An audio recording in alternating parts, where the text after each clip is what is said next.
வெளியே போனா உயிருக்கு ஆபத்துன்னு சொன்னார. ஆமா. இங்கேயே தங்கிட்டா போற உயிர் தப்பிச்சு. பைத்தியக்காரி. இது கோர்ட்ல இருந்து வந்த வாரண்ட் இல்ல, நான் தப்பிக்க மேல இருந்து வாடான்னு வாரண்ட் வந்திருக்கு. இதுல இருந்து தப்பிக்கவே முடியாது.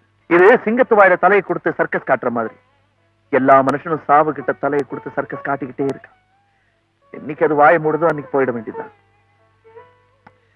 நான் சாவு கண்டு பயப்படுறேன். இங்க வந்தவங்க எல்லாம் விளக்கு அணைச்சிட்டு என்னோட சுகம் தேட வந்தாங்களே தவிர வாழ்க்கையோட விளக்கத்தை சொன்னதில்லை. என் சதையோட விளையாட வந்தாங்களே தவிர சாவோட கதையை சொன்னதில்லை. கதவு தட்டுற இந்த வீட்டுல மனசு தட்டுற தெய்வமா வந்திருக்கீங்க. இதோ பாருங்க, தயவு செஞ்சு இங்க இருந்து போகாதீங்க. இவ்வளவு ஆசை என் மேல வைக்காத ராதா. நான் போய்கிட்டே இருக்கேன். என்ன போக விடு. எங்கேயாவது போய் நிம்மதியா செத்து போயிடுறேன்.